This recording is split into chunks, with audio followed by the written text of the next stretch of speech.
បាទសួស្តីថ្ងៃនេះខ្ញុំបាទនឹងបង្ហាញជូននៅបច្ចេកទេសមួយទៀតទៅជាមួយរបៀបគូកោនអញ្ចឹងចាប់ផ្ដើមគូទាំងអស់គ្នាដូចតទៅខ្ញុំបាទចាប់ផ្ដើមជាមួយឧបករណ៍ Polygon Tool ព្រោះ Polygon Tool វាអាចកំណត់ជ្រុងចំនួនប៉ុន្មានតាមតម្រូវការរបស់យើងយើងឃើញនៅទីនេះយើងចាប់ផ្ដើមជាមួយនឹងត្រីកោណដូច្នេះខ្ញុំយក size ដែលមានជ្រុង3ជាមួយនឹង shape layer option របស់យើងនេះចាប់ដើមគូរៀបគូត្រីកោណឲ្យបានត្រឹមត្រូវគឺយើងចាប់ដើមគូពីក្រោមឡើងទៅលើដោយចុច shift ឲ្យជាប់ក្នុងករណីយើងឃើញត្រីកោណរបស់យើងនេះមានទទឹងធំបន្តិចដូច្នេះយើងចង់បង្រួបវាតូចដូចយើងចូលទៅតាមលើ edit យើង free transform path ឬ control T របស់យើងបន្តមកទៀតខ្ញុំចាប់ដើមចុច alt ជាប់អូសបើយើងអូសធម្មតាអញ្ចឹងគឺមានន័យថាយើងអូសតាមចំហៀងបើយើងចង់ឲ្យវារួមចូលកណ្ដាលយើងចុច alt ជាប់មួយទៀតយើងនឹងបានទុំវារួមចូលកណ្ដាលបាទអូខេបើយើងពេញចិត្តហើយដកបកគិតលើវាមកឬក៏ជា2ដងលើវាបាទឥឡូវយើងបានទុំទីត្រីកោណនៅសល់ខាងក្រោមខាងគូតខាងក្រោមនេះវាមូលដូច្នេះយើងប្រើឧបករណ៍ ellipse tool បាទ ellipse tool នៅលើ option bar របស់យើងឃើញមាន pathfinder នេះយើងចង់យក ellipse របស់យើងបូកបញ្ចូលទៅក្នុងជាមួយនឹងត្រីកោណរបស់យើងដូច្នេះយើងចូលទៅលើ option ទី2គេថា add គេ add to shape area មានន័យថាយើងបូកបន្ថែមដូច្នេះយើងយក add នេះមករួចហើយយើងចាំគូរង្វង់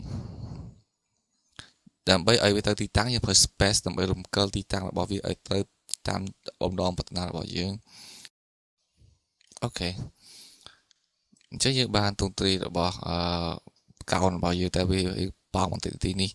អញ្ចឹងយើងក៏អាចប្រើវិធីសាស្ត្រចាស់ដើម្បីធ្វើការសេរីទៅលើទ្រង់ទ្រាយរបស់ shape ណាមួយក្នុងករណីយើងបូកបញ្ចូលទៅដូច្នេះអញ្ចឹងយើងប្រើឧបករណ៍ path selection tool មកចុចនៅលើ path មួយទៀតឬ path 2បូកបញ្ចូលគ្នាអញ្ចឹងចុចលើ path ទី2យើងចុចដូចមិនអញ្ចឹង edit free transform path យើងទាញចូលខាងបន្តិចចុច alt ជាប់បាទឧទាហរណ៍តាមនេះចុះចុច enter ដើម្បីទទួលយកវាអូខេជ្រុលបន្តិចបាទអូខេ control ម្ដងទៀតcontrol T ឬធំតិចមកស្រួលមើលបាទអូខេអញ្ចឹងយើងបានត្រង់ទេត្រីកោណរបស់យើងមួយតែមិនទាន់ដាក់ពណ៌ឲ្យវាយើងមើលឃើញវាដូចតែសំប៉ែតអញ្ចឹងចង់ឲ្យវាមានលក្ខណៈមានពន្លឺដូច្នេះយើងចូលទៅទៀតដោយសារពណ៌នៅទីនេះគឺជាពណ៌ solid អញ្ចឹងមើលទៅឃើញសំប៉ែតយើងទៅដាក់ពណ៌ជាលក្ខណៈ gradient អញ្ចឹងបើបដូរពី solid ទៅ gradient វិញយើងចូលតាម layer change layer content យកពាក្យថា gradient យើងធ្វើការ select នៅលើពណ៌វានេះរួចហើយខ្ញុំជ្រើសរើសយក style ក្នុង style ខ្ញុំជ្រើសរើសយកពាក្យថា angle បើពុយស្រួយហើយយើងលាយពណ៌ឲ្យវាតាមតម្រូវការរបស់យើងវិធីលាយពណ៌មានយើងមានវិធីលាយពណ៌យើងដាក់ពណ៌វាឲ្យគៀកគ្នាដូច្នេះចំនួន3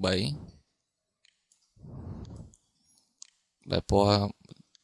ចុងនិងពណ៌ដើមនេះគឺទៅពណ៌ដូចគ្នាដកបកគិតលើវិញខ្ញុំដូរពណ៌ឲ្យចាស់បន្តិចស្រួលមើល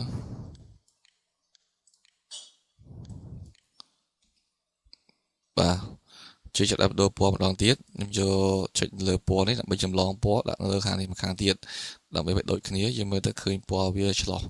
បានបើចង់ឲ្យឃើញវាពណ៌សតូចបន្តិចយើងទាញនេះចូលទៅហើយទាញចូលទាំងសងខាងមកអូខេអូខេសិនតោះបន្តិចយើងឃើញថាពណ៌របស់នេះវានៅលើពណ៌សនៅលើអញ្ចឹងចង់ឲ្យវានៅក្រោមយើង select angle វាបាញ់មកក្រោមវិញបាទតាមរយៈការរបស់យើងបន្តមកទៀតយើងចុចនៅលើផ្ទៃ canvas របស់យើងចាប់រំកិលចំណុចកណ្ដាលរបស់វានេះទៅដាក់នៅតាមចុងកំពូលរបស់ត្រីកោណរបស់យើង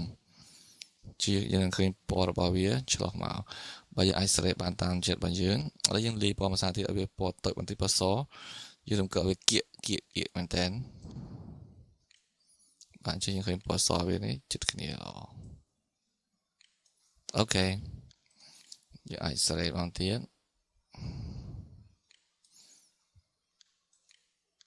បាទនេះក៏គឺជាវិធីសាស្ត្រក្នុងការគូកោណនៅក្នុងកម្មវិធី Adobe Photoshop និងរបៀបលាយពណ៌ឲ្យមានចំណាំងឆ្លោះបាទសូមអរគុណ